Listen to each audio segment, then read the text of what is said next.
Magandang umaga po mga kapamilya. Ako po si Father Jao. Tayo na po magkapet pandasal. Sigurado po ako minsan sa inyong buhay ay nakaranas na kayo ng kagipitan at halos walang matakbuhan. At kung kailan parang sasadsad ka na, saka naman di inaasahang dumarating ang tulong. Naku, palagay ko iisa tayo ng masasabi, "Hay, totoo talagang may Diyos." Madalas sa aming mission dito sa TV, ganyan rin po ang aming nasasabi. Minsan namumroblema ang aming production staff kung magpapatuloy pa ang mga programa namin dahil sa kakulangan ng pondo.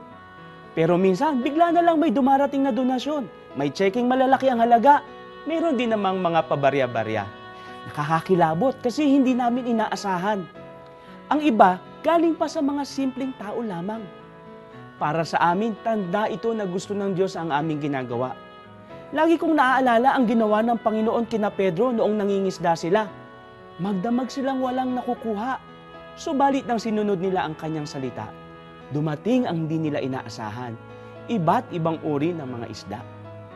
Mga kapamilya, tanda po ng kilos ng Diyos ang mga pagpapalang dumarating, lalo na sa mga di inaasahang pagkakataon.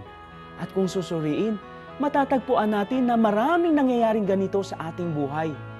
Kung papansinin lamang natin kung anong mayroon sa halip na kung anong wala, tiyak mahuhuli natin na kumikilos talaga ang Diyos sa ating buhay. Manalangin tayo. Panginoon, makita nawa namin ang kilos mo sa aming buhay sa araw na ito. Amen.